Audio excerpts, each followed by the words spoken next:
Hello friends. మనం చదువుకుంటున్న ఈ వర్తమాని భవ బుక్ కోసం ఇంకొద్దిగా డీటెయిల్‌గా తెలుసుకుందాం. మనం తెలుసుకుంటున్న టాపిక్ ఏంటంటే, మనసు నుంచి మిమ్మల్ని మీరు విముక్తిని చేసుకోవడం అనగా. అంటే మన మైండ్ అనే ప్యాటర్న్ నుంచి మనల్ని మనం దూరంగా ఇన్ ద సెన్స్ కొద్దిగా ఆ మైండ్ అనేదే మనకి ఎఫెక్ట్ అవ్వకుండా always that is only the thing effect చేసేది అనే విధంగా కాకుండా మన ఇంటలెక్చువల్ మైండ్ అనే దాంతో కూడా కనెక్ట్ అవ్వడం అనే దాని కోసం ఇక్కడ తెలుసుకున్నాము. ఇది అచేతన స్థితి కానే కాదు. ఇక్కడ స్పృహ కోల్పోవడం అంటూ ఏమీ ఉండదు. దానికి వ్యతిరేకంగా ఉంటుంది. శాంతి మీ చైతన్యాన్ని దిగజా దిగజార్చేదైతే స్థిర స్థిరత్వం మీ ఉనికిని, జీవాన్ని నిర్మూలించేదైతే వాటిని మీరు పొందవలసిన అవసరం ఉండేది కాదు. అంటే ఈ థింగ్స్ అంటే మనం శాంతిగా ఉండగలిగితే అలానే చైతన్యం అంటే మన కాన్షియస్‌నెస్ ఎప్పటికప్పుడు పెరుగుతూ ఉండి, ఇది చేస్తూ ఉండుంటే ఇవన్నీ కూడా చేయాల్సిన నెసెసిటీ లేదు. మనం చేయాల్సింది. కానీ ఇక్కడేమవుతుంది అనేసంటే మనసుతో గుర్తింపు పొందే స్థితి కన్నా ఈ అంతర్ సంబంధిత స్థితిలో మీరు మరింత ఎరుకతో, మరింత మేల్కొని ఉంటారు.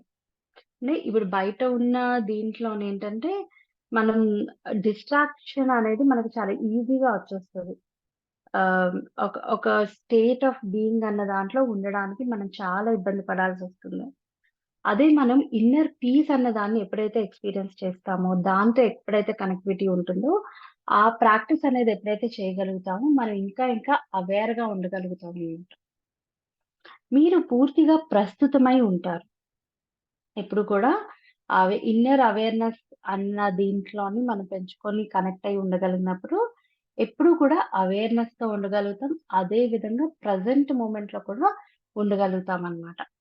ఇది భౌతిక శరీరానికి జీవం పోసే శక్తి సక్ శక్తి క్షేత్రం యొక్క పౌనఃపున్య ప్రకంపనలను పెంచుతుంది. అంటే ఈ బాడీని ఎనర్జైజ్ చేసేదేంటి అనేసంటే, ఈ కాన్షియస్‌నెస్ ఈ నాలెడ్జ్ ఎవ్రీథింగ్ అనేదేంటంటే, ఇంకా ఎన్హాన్స్ చేస్తుందనమాట. ఈ విధంగా. ఫుడ్ అనేది ఒక విధంగా ఆహ్, బట్ ఏంటంటే ఫుడ్ అనేది అలా కాదు మనకి. ఈ బాడీకి సంబంధించిన వరకు మనం ఈ కాస్మిక్ ఎనర్జీ అనేది, ఈ కాన్షియస్‌నెస్ అనేది ఎప్పటికప్పుడు ఆ స్థితిని ఎలివేట్ చేసుకోవడం అనేది, అవేర్‌నెస్ అనేది ఎప్పుడైతే పెంచుకుంటామో, మనకి ఫుడ్‌తో కూడా పని లేకుండా, నిద్రతో కూడా పని లేకుండా ఉండేంత బాగా మనం ఉండగలుగుతామనమాట. ఎందుకింత స్ట్రాంగ్‌గా చెప్పగలుగుతున్నాను అనేసంటే, మనం ఎప్పుడైతే మెడిటేషన్ అనేది లాంగ్ అవర్స్ చేసినప్పుడు ఆహ్, అండ్ ఫుడ్ కూడా తగ్గించి తిన్నప్పుడు మనం అనుకుంటాం ఏంటంటే ఇమ్మీడియేట్‌గా నాకు నిద్ర లేకపోయినా, ఫుడ్ లేకపోయినా నేను వెంటనే చాలా డీలా పడిపోతాం, చేస్తాము అన్న విధంగా అనుకుంటాం. కానీ ఎప్పుడైతే మనం ఈ కాస్మిక్ ఎనర్జీ అనే దాన్ని తీసుకుంటామో, అప్పుడు మనం ఒక స్పూన్‌తో తిన్నా, ఒక చిన్న బౌల్‌తో తిన్నా వాటెవర్ ఇట్ ఈస్ అది మోర్ థాన్ సఫిషియంట్ అన్నమాట. More than sufficient. అది ఈవెన్ తినకపోయినా సరే మనం సఫిషియంట్‌గా ఉండగలుగుతాం. ఎందువలన అంటే ఆ కాన్షియస్‌నెస్, ఆ విజ్డమ్ అనేది మనల్ని అంత స్ట్రాంగ్‌గా చేసి ఉంచగలుగుతుంది కాబట్టి. సో, అందుకని ఎప్పుడూ ఆ ప్రెజెంట్ మూమెంట్‌లో ఉండడం గానీ, ఆ కాన్షియస్‌నెస్‌ని ఎప్పుడూ పెంచుకుంటూ ఉండడం వలన, మనం దీన్ని ఇంకా మంచిగా చేయగలుగుతామనమాట. ఈ ఆలోచన రహిత స్థితిలోకి లోతుగా వెళ్తే, మీరు స్వచ్ఛమైన చైతన్య స్థితిని అనుభవిస్తారు. అంటే ఒక థాట్‌లెస్ స్టేట్ అనే దాన్ని ఎక్స్‌పీరియన్స్ చేసి, దాని తర్వాత అంటే థాట్‌లెస్ స్టేజ్ వచ్చింది కదా! ఇంకా ఐయామ్ డన్. నేను అచీవ్ చేస్తాను అని అనుకోవడానికి లేదు. There is something more into it. దానికన్నా ఇంకా ముందుకేదో ఉంది కదా! దాన్ని తెలుసుకోవడానికెళ్ళాలి. ఎప్పుడు కూడా ఇదే, ఇదే దీనికి ఫుల్ స్టాప్ అన్న విధంగా మనకి ఎవ్వరికీ కూడా తెలీదు. ఎప్పుడు కూడా మనం ఏదైతే నేర్చుకుంటూ ఉంటామో, అదయిన తర్వాత ఇంకొకటి ఏదో కనిపిస్తూ ఉంటది. ఇంకొకటి ఏదో ఎక్స్‌పీరియన్స్ చేయడానికి ఉంటుందన్నమాట. So, there is no full stop for anything. అన్ని కామాసే ఉన్నాయి. ఎప్పుడు కూడా ఆ స్టార్టర్ స్టేజ్ వచ్చింది. ఓకే. దాన్ని చేసేసాం. వాట్ ఈస్ నెక్స్ట్ అనేది తెలుసుకోవాలి. ఎప్పుడైతే మనం ఆ నెక్స్ట్ ఏంటి అనేది తెలుసుకోవగలిగితే ఎవరో దాన్ని ఎక్స్‌పీరియన్స్ చేశారు కాబట్టి ఇక్కడ ఏం చెప్తున్నారు, ఇంకా ఇంకా ప్యూరిటీ ఆఫ్ కాన్షియస్‌నెస్ అనేది మీకింకా పెరుగుతుంది. ఆ కాన్షియస్‌నెస్ ఆహ్, ఇంకా ఆ స్టేట్ అనేది ఇంకా ఇంకా పెరుగుతుంది అని చెప్తున్నారు. ఆ స్థితిలో మీరు మీ ప్రత్యక్షతను ఎంత ప్రగాఢంగా, ఆనందంగా అనుభవిస్తారంటే, ఇక బాహ్య ప్రపంచానికి సంబంధించినవన్నీ అంటే ఆలోచనలు, ఉద్వేగాలు, భౌతిక శరీరం అన్నీ అల్పంగా కనిపిస్తాయి. అంటే ఎప్పుడైతే మనం ఆ కైండ్ ఆఫ్ స్టేట్, ఆ కైండ్ ఆఫ్ జోన్‌లో ఉంటామో, ఎప్పుడైతే ఈ ఫిజికల్ రిలేటెడ్ స్టఫ్ ఏదైతే ఉందో, ఎక్కువగా థింక్ చేయటం గానీ, లేదంటే దేనికోసమైనా ఎక్కువగా వర్రీ అవ్వడం గానీ, అలాంటి థింగ్స్ అన్నీ గూడా చాలా, చాలా, చాలా, చాలా తగ్గిపోతాయి. అంటే మనం ఏదైనా ఒక సిట్యుయేషన్ ఉందంటే రియాక్ట్ కాకుండా రెస్పాండ్ అవ్వడం అనేది నేర్చుకుంటాం అన్నమాట.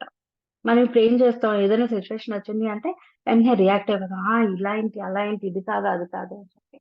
కానీ ఎప్పుడైతే మనం ఆహ్, అలా కాకుండా ఈ స్టేట్ ఆఫ్ బీయింగ్‌లో ఉన్నప్పుడు మనం రెస్పాండ్ అవ్వడం అనేది నేర్చుకుంటాం. అంటే మన టైం తీసుకొని దాన్ని అర్థం చేసుకొని ఆ విధంగా దానికి రెస్పాండ్ అవుతాం. Instead of reacting to it. Okay. So, ఆ స్థితిలో ఎప్పుడు ఉన్నప్పుడేంటంటే మనం ఎప్పుడు కూడా ఎటువంటి సిట్యుయేషన్ ఉన్నా మన ఎదురుగా హ్యాపీగా ఉండగలుగుతాం అన్నమాట. హ్యాపీగా ఉండడం అంటే భౌతికంగా ఉండే థింగ్స్ అనేవి మనల్ని ఎక్కువగా ఎఫెక్ట్ చేయవు. We understand the situation. We accept the situation. అంటే ఇక్కడేంటంటే యాక్సెప్ట్ చేసే ఆ స్పాన్ ఆఫ్ టైమ్ ఏదైతే ఉందో అది చాలా క్విక్ స్పాన్‌లో ఉంటుందన్నమాట. ఇప్పుడు ఇప్పుడు ఇప్పుడు కొంతవరకు ఏంటి ముందు ఉన్నదానికన్నా ఇప్పుడు మనం కొద్దిగా తొందరగా ఆ పర్టిక్యులర్ సిట్యుయేషన్స్ ఏమైనా ఉంటే బయటకి రాగలుగుతున్నాం. ఆ స్పాన్ ఆఫ్ టైమ్ అనేది పెరుగుతూ వస్తూ ఉంటుందన్నమాట. సో, కొంత టైం తర్వాత ఇలా ప్రాక్టీస్ చేస్తూ ఉండడం వల్ల, కొంత టైం తర్వాత ఏంటంటే, ఆ స్పాన్ ఆఫ్ టైమ్ అనేది పెరుగుతూ ఉండడం వల్ల, వెంటనే సిట్యుయేషన్ వచ్చినా సరే మనకి ఆ చిన్న గ్యాప్ కూడా ఉండదు. వెంటనే we'll accept it. Okay. What is the next action ఏంటి? దానికి సొల్యూషన్ ఏంటి? అనే విధంగా మనం వెంటనే వెళ్ళిపోతామనమాట. సో, అది మనల్ని ఎఫెక్ట్ చేయదు. కొన్నిసార్లు మనం దానికి సొల్యూషన్ అనే దాన్ని కూడా చూడాలి అనుకోం. It's okay.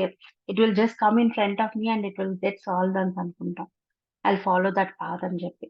సో, అంత డీప్‌గా కూడా మనం ఆహ్, ఒక ప్రశాంతత అన్న దాంతోని, ఒక అవేర్‌నెస్ అన్న దాంతోని హైయర్ స్టేట్ ఆఫ్ కాన్షియస్‌నెస్ అన్న దాంతోని ఉండగలుగుతాం మనం.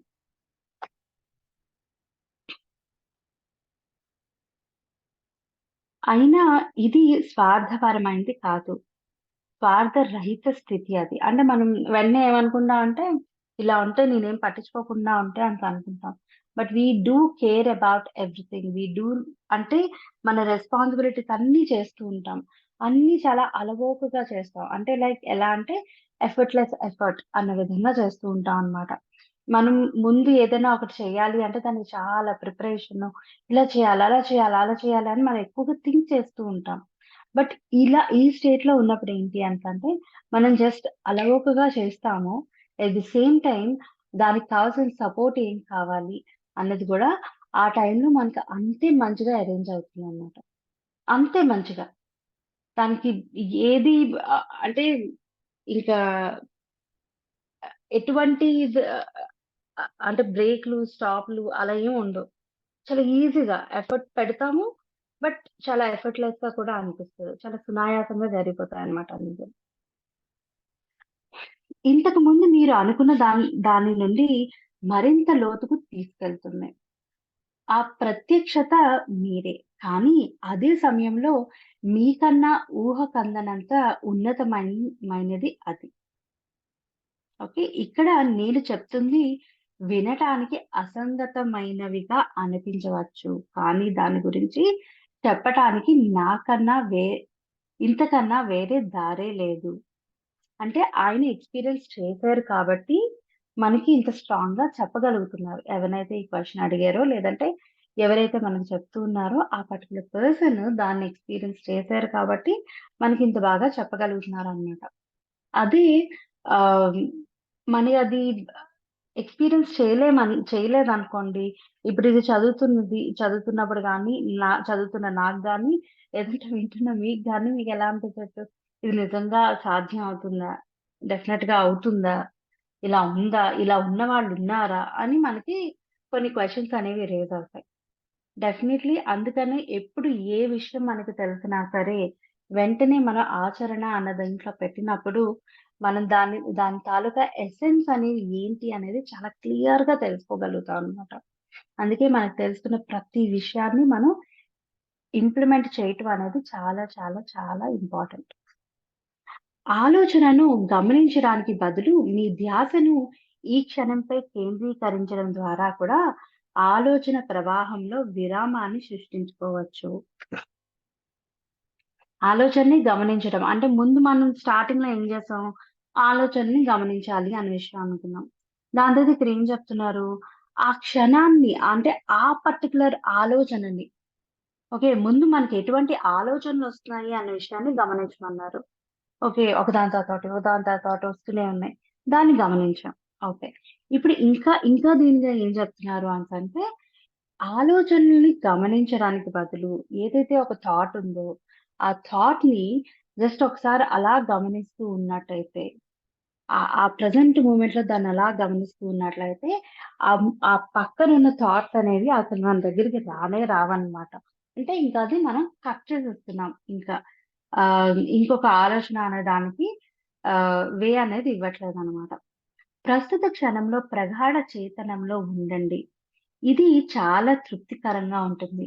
ఈ విధంగా చలనమైన మనస్సు నుండి మీ చైతన్యాన్ని తొలగించి, ఆలోచన రహిత స్థితిని కల్పించి, ఎంతో జాగృతితో, ఎరుకతో ఉంటారు. ఇదే ధ్యాన సారం. ఓకే. అంటే ఎప్పుడు కూడా మనం ఒక డీపెస్ట్ అవేర్‌నెస్ స్టేట్ అనే దాంట్లోని మనం ఉండగలుగుతామనమాట. మీ దైనందిన జీవితంలో సామాన్యంగా పూర్తి చేయాలి అని చేసే రోజువారీ పనులపై మీ పూర్తి దృష్టిని పెట్టి దీన్ని సాధన చేయవచ్చు. మనం చేసే డే టు డే వర్క్స్‌లోని ఈ ప్రెజెంట్ మూమెంట్ అనే టాస్క్ అనే దాన్ని పెట్టి మీరు డెఫినిట్‌గా ఇది చేయొచ్చనమాట. అంటే ఆచరణలో పెట్టొచ్చు. ఉదాహరణకి మీ ఇంట్లో కానీ, మీరు పనిచేసే చోట కానీ, మెట్లు ఎక్కి దిగవలసి వచ్చినప్పుడు ప్రతి మెట్టును, ప్రతి కదలికను చివరికి శ్వాసను సైతం తీక్షణంగా గమనించండి. పూర్తిగా వర్తమానంలో ఉండండి. లేదా చేతులు కడుక్కునేటప్పుడు ఆ ప్రక్రియకు సంబంధించి పనిచేసే ఇంద్రియాలన్నింటి పైన ధ్యాస పెట్టండి. అంటే చేతులు కడుక్కున్నప్పుడు ఏవేవి ఇంద్రియాలు పనిచేస్తాయి? కళ్ళతో చూస్తాము. ఓకే. హ్యాండ్స్‌ని టచ్ చేస్తూ ఉన్నాము. స్కిన్ టచ్ అనేది తెలుస్తూ ఉంది. అలానే ఆ సోప్ యూజ్ చేసేది ఏదైతే ఉందో దాని స్మెల్ అనేది తెలుస్తూ ఉంది. అక్కడ వాటర్ పడుతూ ఉంటుంది. ఆ వాటర్ పడడం అనే శబ్దం అనే దాన్ని వినగలుగుతున్నాము. రైట్? సో, ఆ ఏ ఇంద్రియాలు పనిచేస్తున్నాయి? మన 4 సెన్సెస్ అనేవి వర్క్ చేస్తూ ఉన్నాయి అక్కడ. రైట్? సో, వాటిని అలా గమనించి ఆ ప్రస్తుత క్షణంలో ఉన్నప్పుడేంటంటే, మనం ఇంకా డీపెస్ట్ రిలాక్సేషన్ అనే దాన్ని తీసుకోగలుగుతామనమాట. యాహ్! నీళ్ళ స్పర్శ, వాటి శబ్దం, మీ చేతుల కదలిక, సబ్బు వాసన మొదలైనవి. లేదా కారులోని కూర్చొని తలుపు వేశాక కొద్ది క్షణాలుండి మీ శ్వాస ప్రవాహాన్ని గమనించండి. నిశ్శబ్దమైన, శక్తివంతమైన ప్రస్తుతాన్ని అనుభవించండి. మీరు ఈ సాధనలో విజయం పొందుతున్నారో లేదో లెక్క వేసుకునేందుకు ఒక ప్రమాణం ఉంది. అదే మీ అంతరంగంలోని శాంతి ప్రమాణం. అంటే మనం ఇలా ప్రాసెస్ చేసినప్పుడు మన లోపల ఎటువంటి కైండ్ ఆఫ్ ఆహ్, ఎమోషన్ అనేది ఉంది అన్న విషయాన్ని మనం గమనించుకోవచ్చనమాట. ఫర్ ఎగ్జాంపుల్ ఇక్కడొకటి చెప్తాను. ఆహ్, మనకేమైనా టెన్షన్ ఉందనుకోండి. మనకేదైనా టెన్షన్‌గా ఉంది, లేదంటే ఒక వర్క్ చేయడానికెళ్తున్నాము, మనం స్టేబుల్‌గా ఉండలేకపోతున్నాము. కంటిన్యూయస్‌గా పిచ్చి పిచ్చిగా థాట్స్ వచ్చేస్తూ ఉన్నాయి. అలా అన్నప్పుడు ఏంటి అంటే, ఒక టెక్నిక్ ఉంది. ఒక బ్రీతింగ్ ఎక్సర్‌సైజ్ టెక్నిక్ ఉంది. ఏంటి అంటే, మన ఇన్హలేషన్ అండ్ ఎక్సలేషన్. ఇన్హేల్ చేస్తున్నప్పుడు 5 కౌంట్స్ ఇన్హేల్ చేసి, అలానే 1 కౌంట్ హోల్డ్ చేసి, మళ్ళీ 5 కౌంట్స్ ఎక్సేల్ చేయాలన్నమాట.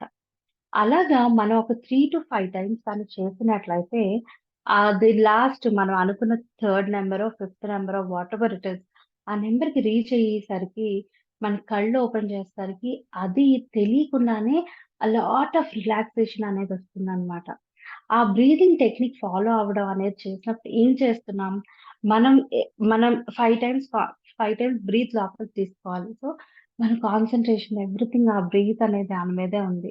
సో, 5 టైమ్స్ తీసుకుంటున్నాము అనేసంటే, లోపలికి తీసుకొని వదులుతున్నాము అంటే, ఆ కూల్‌నెస్ అనేది, ఆ మైండ్‌లోకి వెళ్తున్న ఆహ్, ఆహ్, ఆ ఎయిర్ అనేది, ఎవ్రీథింగ్ అనేది మనం చాలా డీప్‌గా గమనిస్తామనమాట. ఆ గమనించడం, చేసే ఆ ఫ్యూ మినిట్స్ ఆఫ్ ఎక్సర్‌సైజ్ ఏం చేస్తుంది అంటే, మనకు తెలియకుండానే ఆ పర్టిక్యులర్ ప్రెజెంట్ మూమెంట్ అనే దాని దగ్గరికి తీసుకొస్తుంది. దానివల్ల ఏంటంటే, మనకి అప్పటి వరకున్న టెన్షన్ గాని, అప్పటి వరకున్న తెలియకుండా ఉన్న ఏదో ఒక కైండ్ ఆఫ్ ఒక కంగారు ఫీలింగ్ ఏదైతే ఉందో, ఒక యాంగ్జైటీ అనేది ఏదైతే ఉందో, దాని నుండి మనం బయటకొచ్చి, ఆ ప్రెజెంట్ మూమెంట్‌లోకొచ్చి what is the next step అని ఆలోచించడానికి it will really help you అండి.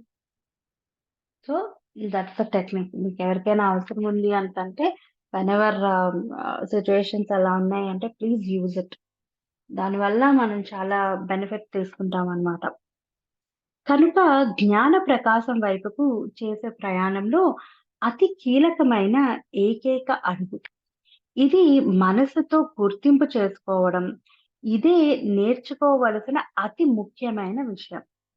ఆలోచన ప్రవ ఆలోచన ప్రవాహంలో విరామాన్ని కల్పించిన ప్రతిసారి మీ చైతన్యపు కాంతి మరింత బలపడుతూ ఉంటుంది. ఓకే. పిల్లవాడి చేష్టలకు నవ్వు వచ్చినట్లు ఒకరోజు మీ తలలో మెదిలే స్వరానికి మీరు నవ్వుకోవడాన్ని గమనించుకుంటారు. అంటే మీ చైతన్య స్మృతి మనసులోని పదార్థంపై ఆధారపడి లేదు కనుక, ఇక దానికి ఎటువంటి ప్రాధాన్యతను ఇవ్వరు. అంటే ఇక్కడ ఏం చేస్తున్నాం, ఇలా ప్రాక్టీస్ చేయటం వల్ల ఏమవుతుంది అనేసంటే, మన మైండ్ అనేది అంటే ఈ సొసైటీ క్రియేటెడ్ మైండ్ అనేది ఏదైతే ఉందో, అది అలా అలా మెల్లిగా కిందకి వచ్చేస్తూ ఉంటుందన్నమాట. దాంతో మనకి ఎక్కువ కనెక్టివిటీ అనేది ఉండదు. కానీ మన ఇన్నర్ అంటే కాన్షియస్‌నెస్ అనే దాంతో మనం కనెక్ట్ అయ్యి ఉంటాం కాబట్టి, అది రిలీజ్ చేసే థాట్స్ ఎవ్రీథింగ్ అవన్నీ గూడా మన వాటిని మళ్ళీ థాట్ రూపంలోనే ఎక్స్‌పీరియన్స్ చేస్తాం. కానీ ఇంకా స్ట్రాంగ్‌గా ఎక్స్‌పీరియన్స్ చేస్తామనమాట. సో, మనకి అన్‌వాంటెడ్‌గా ఈ నెగెటివ్ స్టఫ్ అవి వచ్చినా సరే, నేను 100% రావు అని చెప్పట్లేదు. బికాజ్ నాకు దాని కోసం తెలీదు. బట్ వచ్చే ఛాన్సెస్ అయితే డెఫినెట్‌గా ఉన్నాయి. మనం ప్రాక్టీస్ చేసే దాన్ని బట్టి. బట్ ఎప్పుడైతే మనం దాన్ని 100% చేయగలిగినప్పుడు ఆటోమేటిక్‌గా ఆ స్పాన్ అంటే ఏదైనా చిన్న థాట్ అలా వచ్చినా సరే, ఆ థాట్ అనేది మన దగ్గర ఎక్కువ సేపు ఉండదు. ఎందుకంటే ఈ ఈ కాన్షియస్‌నెస్ స్థితి అనేది పెరుగుతూ ఉన్నప్పుడు అంటే మనం మెడిటేషన్ చేసి, విజ్డమ్ తీసుకుంటూ దాన్ని ఎలివేట్ చేసుకుంటూ ఉన్నప్పుడు, ఆ వచ్చిన థింగ్స్ అన్నీ గూడా వెంటనే ఒక చిన్న గాలిలా వచ్చి అలా వెంటనే బ్యాక్‌కెళ్ళిపోతాయి తప్ప అంటే వానిష్ అయిపోతాయి తప్ప, మనల్ని బాదరేషన్ అనేది చేయనే చేయదు. Okay. So, this is what it's related to ఆహ్, మనసు నుంచి మిమ్మల్ని మీరు విముక్తిని చేసుకోవడం ఎలాగా అనే టాపిక్. సో, మనం మళ్ళీ ఆహ్, ఇంకొక టాపిక్‌తో